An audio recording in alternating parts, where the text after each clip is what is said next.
Welcome, and thank you for tuning in for another episode of the Sitecore Water Cooler, the casual conversation podcast dedicated to covering all things related to Sitecore, including product updates, full site builds, suggestions and insights, getting the most out of your Sitecore investment, and more. I'm your host, John Price, Sitecore Practice Director and MVP at AmericanEagle.com. Before we dive into today's episode, I just wanted to mention that the Sitecore Water Cooler podcast is dedicated to the insights of the Sitecore platform. Right now, we are embarking on and witnessing the largest changes Sitecore has ever gone through. Through competition in the marketplace and with the acceleration of a digital world with the events of the past 1.5 years, Sitecore has started purchasing SaaS products to help enhance its product offering. Content Hub, Mooseend, 451, and BoxEver are likely just the beginning. These offerings should help accelerate Sitecore's move to a cloud-first and SaaS-based product.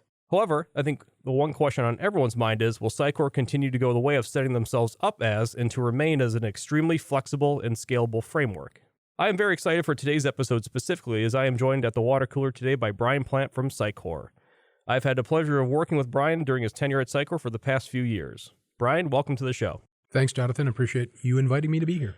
Absolutely. I know we've been working together for a few years at this point, but Brian, tell us a little bit about yourself and your background. Sure, Jonathan. So I have been in technology sales, solution sales for over 20 years, helping organizations realize the business outcomes that they desire by leveraging oftentimes disruptive innovation to drive digital transformation.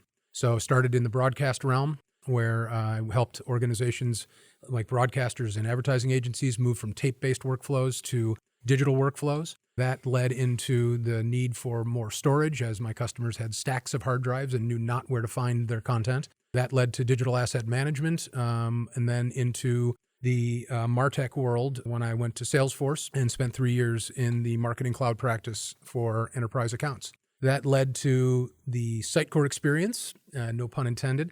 About 2 years ago, I saw what they were doing, thought it was exciting, and decided to make a move. Awesome. You've definitely been through quite a few, I'll say, digital transformations of your own through the years. I mean, 20 plus years ago, people started talking about the cloud. 10 years ago, people started talking about personalization.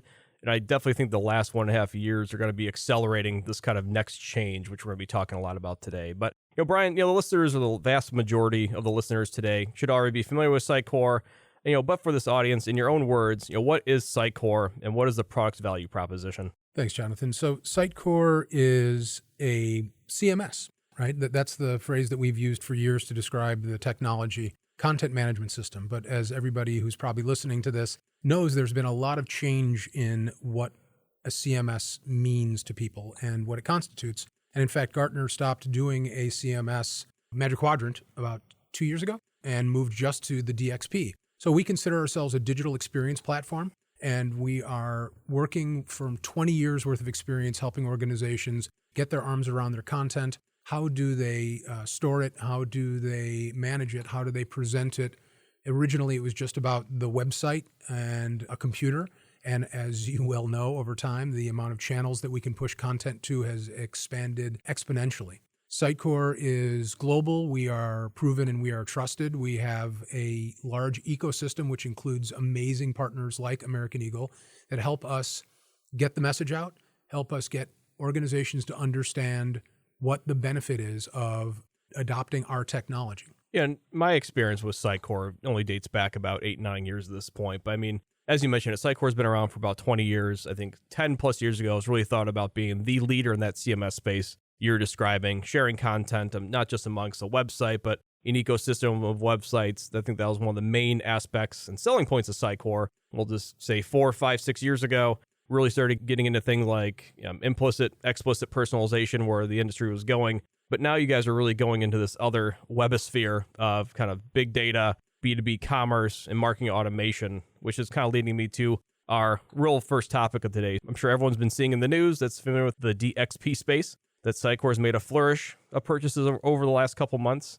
And honestly, I'm expecting that to continue down this journey. How do you see these as differentiators for Sitecore and what it means to the platform? I thought maybe I'd sort of level set and go back and talk about what we have been messaging to the marketplace and what has been working for us. And that has been the idea that unlike most of our major competitors, we are a Magic Quadrant leader and have been for many, many years.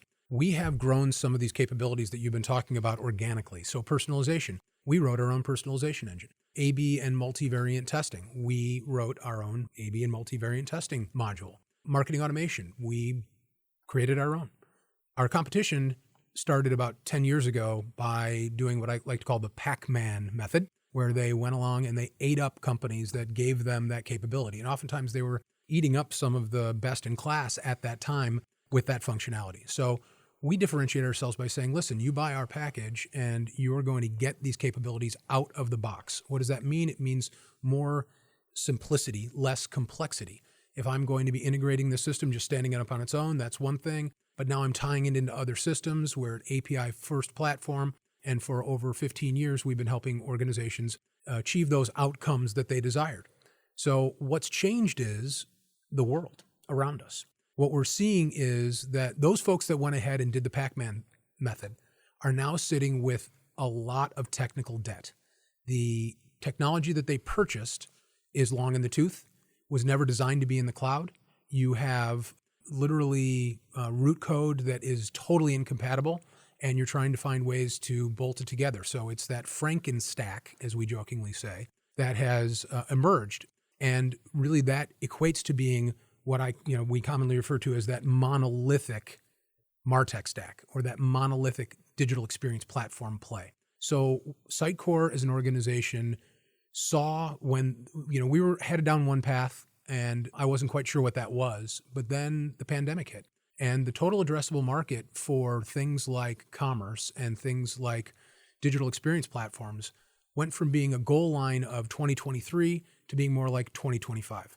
The pandemic has accelerated things in a way that no one could have ever imagined. It changed behaviors in ways that were unthinkable, or maybe they were thinkable. It was just going to take time.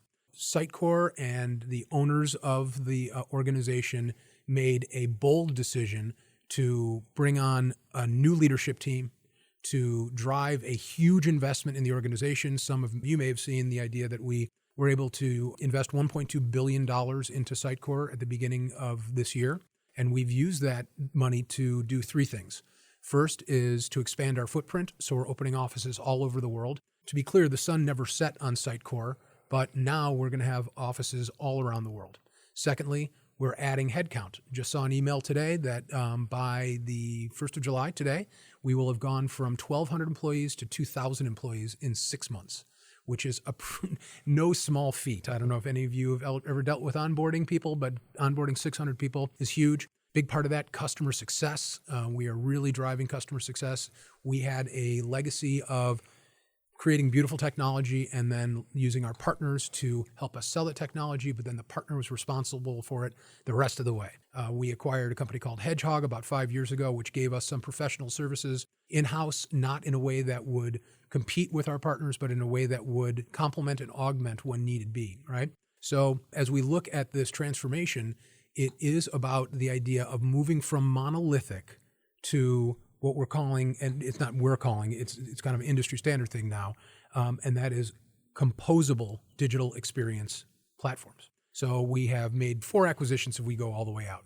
So it really started in 2017 with our acquisition of Style Labs. Style Labs was a next generation SaaS-based digital asset management platform, but really it was more than that. It was a collaboration platform. It wasn't just DAM, it was DAM along with marketing resource management, around with content marketing platform that gave us the ability to now say, okay, here, we have a media library, and our media library inside of our experience platform today is kind of like a DAM light, but now here's a real enterprise class digital asset management system that is integrated directly into our experience platform, giving the customers so much more power to control those assets, to create a single point of truth for everything that they had in their organization, to give them the ability to mitigate risk because it has digital rights management tied into it. Being able to find your content in an intelligent way, be able to reduce risk, and it goes beyond sort of a folder structure into what we call a domain model where we can create relationships between the content.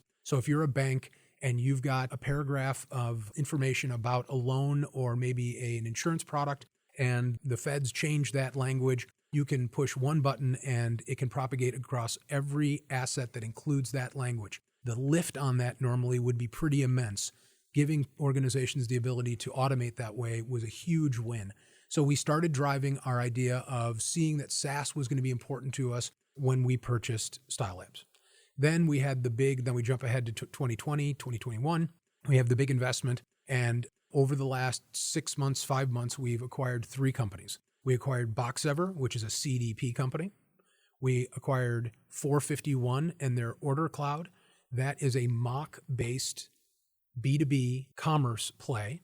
And when I say mock, I mean microservices, I mean API first, I mean cloud native, and I mean headless. And headless is obviously a big play, and that is a big part of, it's sort of a subcontext to what we're doing. And then the last acquisition was Moosend, a marketing automation tool, also SaaS-based. Made some really interesting observations here. And I think the one thing I want to hit on real quick is the Frankenstack you mentioned, right? So I won't name the companies that have done this, but basically going out, purchasing, I'll use air quotes, of the leaders in the space, completely different programming languages, and then shoehorning them together in what we used to call an integrated way. And now what they have done is they're all pigeonholed to each other and have a lot of technical debt, as you mentioned.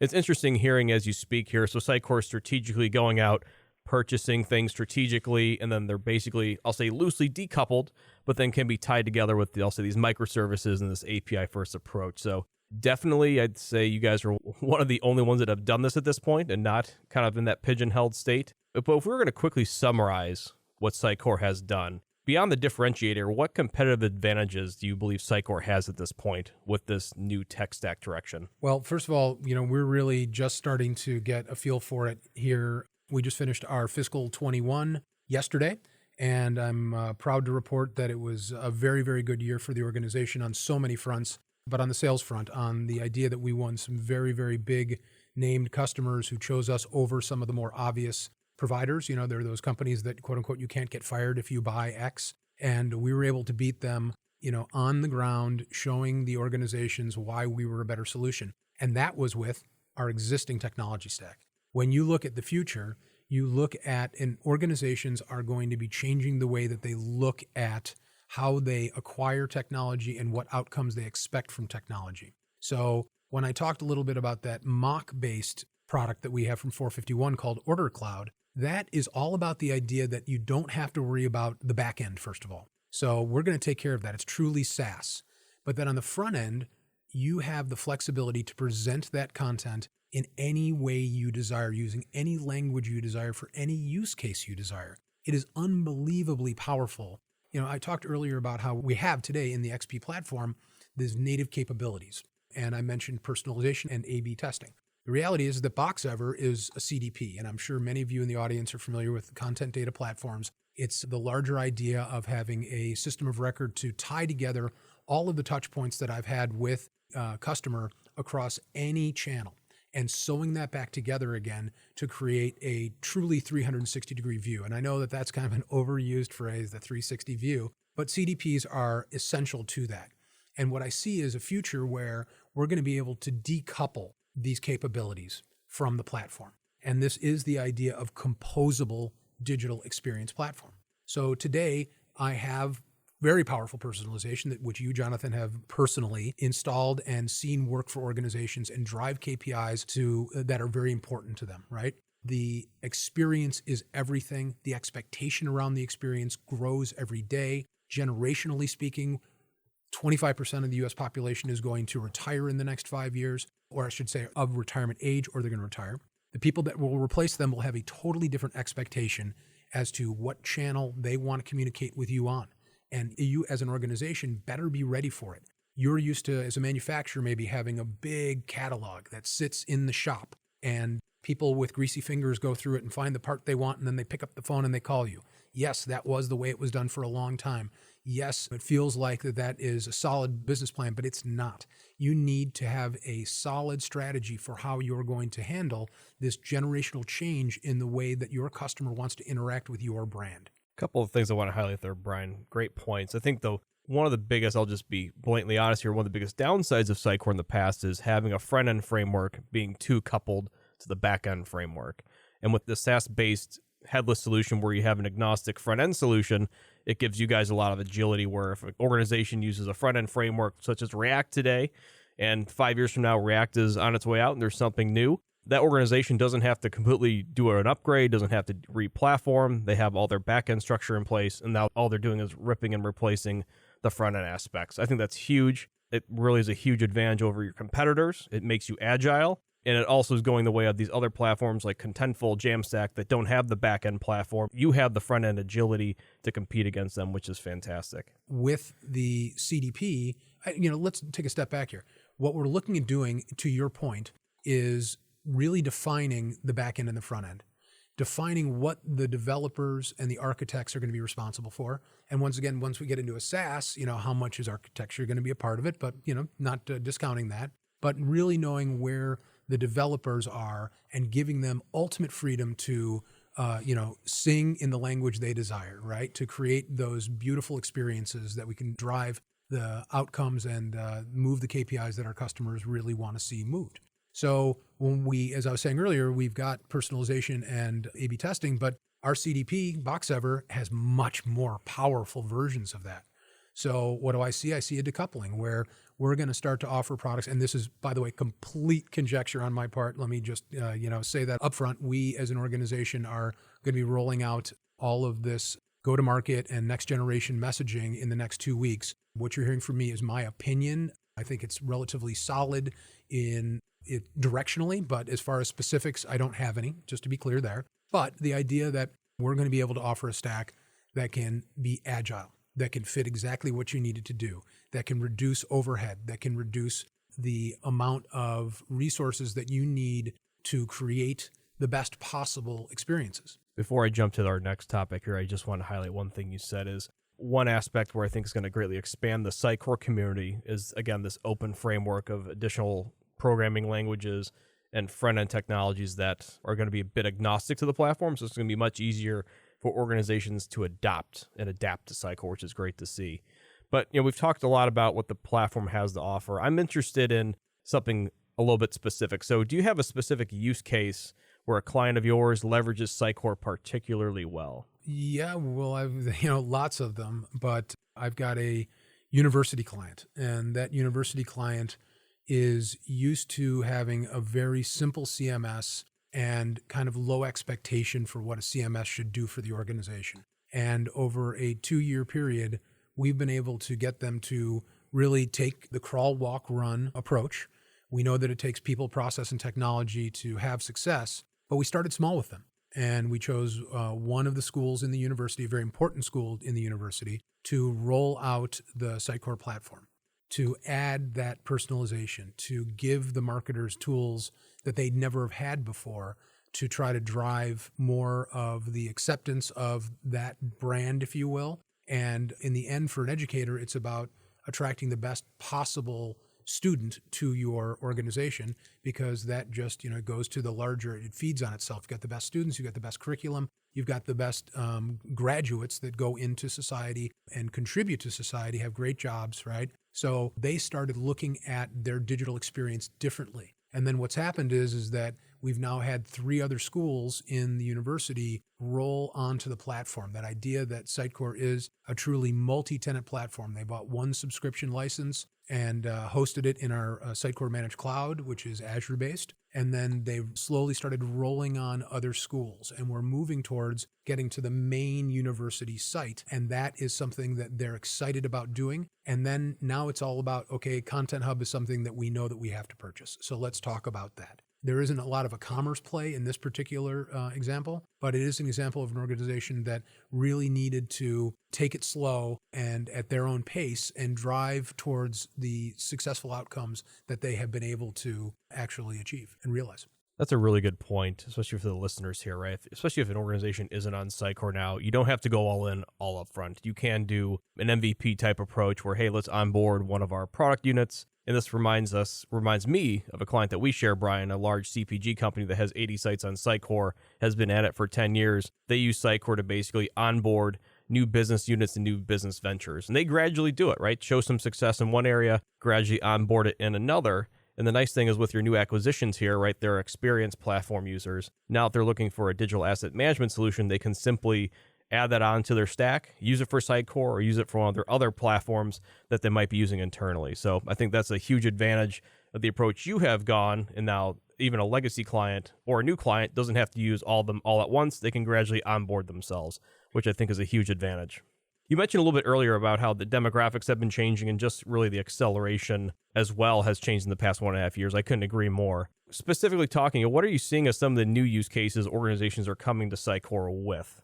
A lot of it is around commerce. As you might imagine, a lot of these organizations, especially manufacturers, did not see the need to change the way they did business. They would tell me, hey, Brian, I like you, I like your stuff, but I take them to a Blackhawks game, I take them to Gibson's, I shake their hand, they slap my back, I get the business. And so it was very difficult to get them to see the value of an investment like this. Obviously, all of that has changed. And now we're looking at organizations trying to figure out how can they create the best possible commerce experiences for their B2B world. And one of the things that we have experienced commerce, which is a existing technology that is really more akin to the sort of traditional stack idea, as opposed to 451 and Order Cloud, which now gives us the ability to truly componentize the experience and decide exactly how they want to allow the customer to define exactly how they want to interact with the various audiences and stakeholders that they have. So we have multiple large retailers. Actually, let's go to franchisees, because franchisees is a great example. You've got the mothership, right? So you've got the brand, whatever it might be, and then you've got the individual franchisees. The mothership themselves, they need to buy certain things and sell certain things back and forth. Sometimes it's to the franchisees themselves. Sometimes it's from third parties. The franchisees, they too have the need to go out and buy various products from different sources. And that was a very disjointed process in the past. Now they would have the ability to create unique experiences for each one of the audiences and create efficiencies that they never imagined before. So I think that that is one great example. Commerce, as I mentioned earlier, $20 billion total addressable market that now is achievable by 2025 instead of 2030. Expanding upon the B2B example you gave, I think the other thing I've been seeing myself is just the addition and just onboarding more of self-service and logged-in portal states, right? A lot of organizations, as you mentioned, relied on that face-to-face, or even they had public-facing websites, and they relied on kind of the implicit touch unknown. We don't exactly know who you are, but we're going to make a best guess. That market has quickly shifted to now the explicit side. Log in, we know exactly who you are, and we're going to service exactly who you are with what we have. So I definitely think your platform, XP, and now that you've addressed another aspect of your tech stack with additional marketing automation, I definitely think that's going to be a huge component that Sitecore clients and future Sitecore clients can definitely take advantage of. Definitely this kind of logged in self-service state. No, I agree wholeheartedly. The ability of our customers going forward as we start to roll out the acquisitions in an integrated fashion is going to present potential. It's going to be aspirational. It's going to require them to think differently about what they want to achieve, because now we're giving them a toolbox that's so much more flexible to achieve those goals. And that's a really good transition into the next thing I wanted to discuss with you, Brian. Who might be listening today could be legacy Sitecore customers. They could have been on your platform for 6+ years, right? So they're maybe on that older monolithic platform, not calling Sitecore monolithic, but you know what I'm getting at. Yep. They could be on-premise, and they're considering, all right, should I upgrade? They might have not even seen a recent demo of Sitecore. What advice would you give to them, or what would be some reasons why they should upgrade their Sitecore solution? Yeah, I've got multiple legacy customers that I'm responsible for, and it's been very, very difficult for them. They're large organizations that have a very difficult time turning the ship. And they also, maybe they had some experience with Sitecore back in the 6.x or the 7.x days when you upgraded, it was a pretty heavy lift. And in some cases, it left a bad taste, depending on who your partner was. Of course, if your partner was American Eagle, you never had any problems. But nonetheless, I do have some customers that have some, residual bad feelings because of the way things went and felt kind of stuck, that they had to stay with the platform. And what I would say to them is that whether you're a customer that's bought in the last couple of years and you got sort of the more modern version, easier to upgrade, or you're a legacy customer, I would ask that you have patience, that you stick with us, that you wait and see what happens here over the next 3-4 months and the go-to-market messaging that we're going to be bringing. I've been told that we're down the line on integrating these different tool sets that we purchased. I don't know what that means. I haven't seen anything myself, but you got to think that we're preaching agility. We're preaching flexibility, And that if we are not practicing that, then that's going to be a problem. Really, in the end, sit down and think about the goals you want to achieve, the experiences that you want to provide on what channels, and then come to us and say, this is what we're trying to do, because we have never had a more amazing bag of technology to bring to the party and help you understand it. And quite frankly, I am really excited for the larger community and the analyst community to get a feel for what we're doing. Because right now it seems a little nebulous, it's hard to define, and that's because we haven't really gone to market to define it. What's going to happen here is we're going to start integrating these things and integrating them not in the Frankenstack sense, because on the back end side of things, we have SaaS platforms. As far as the root code, it's much more pliable and is much more compatible than back in the old days. So what we're going to be able to build going forward is going to be special. How we're going to be able to take our customers that are on Experience Platform today, and then over the next 3 to 5 years, get them to that next stage is going to be, I think, remarkable. It's an exciting time to be at Sitecore. I'm all about telling stories, quite frankly, Jonathan, but they're stories about how I can solve some of the most important problems for my customers. In the end, it's what the board tells the C-suite, tells the business that they want to accomplish. How can I align my story about my organization and our capabilities with those goals? And then how are they going to measure that success? And setting it up at the beginning to say, here's what we believe through talking to you and looking at the larger landscape, the problems are, here's how we think we can solve them, and here's how we're going to measure that success. And that's how we're going to not sneak up on, but I think that's how we're going to show the larger community why we are different. A couple things I want to extract from that. I think you hit the nail on the head, right? The first question people should be asking, especially if they're on an older version of Sitecore, is, what are the business needs at this point? What are the outcomes we're trying to achieve? Because I feel like some of the legacy clients say, like, oh, we have to upgrade. That's not always the route to go, right? Especially with a lot of the new technologies you have, a fresh stand-up or fresh build is honestly, if they're on, especially in the 6 or 7 series, like you mentioned, Brian, might be the better way to go. And it actually might be less of a level of effort as well. And it gets them up on the latest and greatest and gives them a lot of, I'll say, future agility. So a lot of good points there. I appreciate that.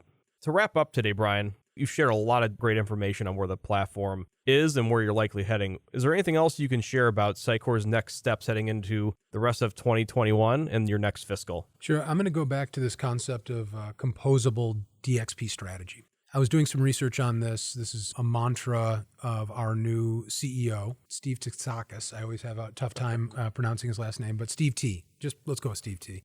He's a great guy. He's a visionary. He has a lot of experience driving success for large organizations. And now he's at the helm, and we couldn't be more excited about it. But when we think about composable, right? So composable is not just DXP. Composable is a larger construct or concept that we're going to hear a lot more about as we move forward, as we move away from the monolithic and we move to the composable, right? So a couple of stats from Gartner. By 2023, 60% of mainstream organizations will list composable business as a strategic objective and will use an increasing number of packaged business capabilities, PBCs. So that's another acronym to add to the alphabet soup, but you're going to be hearing a lot about PBCs. Another stat, by 2023, 60% of organizations will seek composability in new applications investment. And another is that by 2023, organizations that have adopted an intelligent, composable approach will outpace competition